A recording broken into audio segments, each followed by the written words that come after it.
वार्ता प्रसंग 2। एक समय श्री आचार्य जी द्वारिका अडेलते पधारे। तब गुजरात होई के पधारे। सो गोविंद दुबे, जगन्नाथ जोशी आदि 5-7 वैष्णव संग चले। सो द्वारका में श्री आचार्य जी आई पहुंचे। तब गोविंद दुबे ने श्री आचार्य जी से विनती करी, महाराज कछु कथा को प्रसंग चलाइए। तो बहुत आछो। तब श्री आचार्य जी महाप्रभु जी कहें, जो बहुत आछो, परंतु अभी तो मोको अवकाश नहीं है, अवकाश होईगो तब कहूँगो। भाव प्रकाश। ताको अर्थ यह, जो तू ब्रजलीला संबंधी नहीं है। ताते कोई ब्रजलीला संबंधी विनती करे तो कहूँ, तेरे आगे सुख न होईगो, यह अभिप्राय ते आपू कहें, मोको अवकाश नहीं है। तब गोविंद दुबे ने कही, महाराज थोड़ी कही है। तब श्री आचार्य जी महाप्रभु जी पुस्तक खोली कथा को आरंभ किए।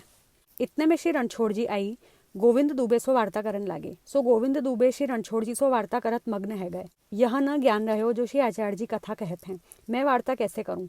तब श्री आचार्य जी गोविंद दुबे सो कहें, पुस्तक खुलाई के वार्ता कौन सो करत हो। पाचे श्री आचार्य जी पुस्तक परते दृष्टि फेरी के देखें तो श्री रणछोड़ जी सो गोविंद दुबे वार्ता करत हैं। तब श्री आचार्य जी पुस्तक बांधी के आपू गोविंद दुबे ऊपर अप्रसन्न होई के पौढ़े।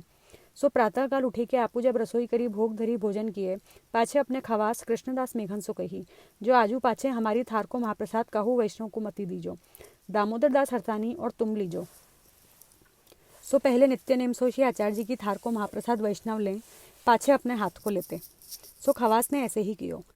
दामोदर दास जिनसो दमला कहते सो और कृष्णदास लिए और काहू को न दिए। सो वा दिन सगरे वैष्णव उपवास किए भूखे रहे। पाछे दूसरे दिन श्री आचार्य जी श्री रणछोड़ जी के दर्शन को पधारे। तब श्री रणछोड़ जी ने कही, काल ही आपू सगरे वैष्णवन को महाप्रसाद नहीं दिए, सो सगरे वैष्णव भूखे रहे। ताते जैसे कृपा करी के आपू सब वैष्णवन को थार को महाप्रसाद देत हते, तैसे ही दिया करो।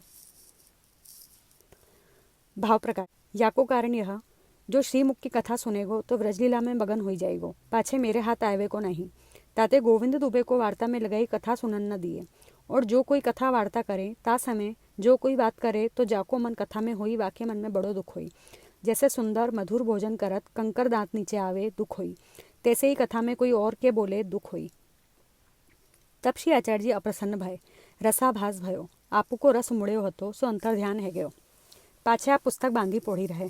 अथवा दूसरो अभिप्राय यह है, जो श्री आचार्य जी की कथा में श्री रणछोड़ जी विघ्न कैसे करी सकें। सो साक्षात पुरुषोत्तम श्री गोवर्धन विचारे, जो आप रस में मग्न भय हैं, सो मेरी अनेक प्रकार सो भक्तन संग लीला है, सो आवेश में कहेंगे। और आगे श्रोता राजलीला को अधिकारी है, यह ठीक नहीं। ताते श्री गोवर्धन धर श्री रणछोड़ जी को प्रेरणा करी, गोविंद दुबे सो बात कराई, रस गोप्य करी दियो। ताते दूसरे दिन श्री रणछोड़ जी ने श्री आचार्य जी सो कही, आपू वैष्णव पर अप्रसन्न काहे को भय, जो थार को महाप्रसाद न दिए। यह सगरो काम श्री गोवर्धन नाथ जी की इच्छा थे भयो है, मैं हूँ नहीं क्यों। ताते आपू जैसे नित्य वैष्णव को थार को महाप्रसाद देते, तैसे दिया करो। तब श्री आचार्य जी डेरा पर आई सब वैष्णव से पूछे, जो तुम काल ही महाप्रसाद क्यों नहीं लियो।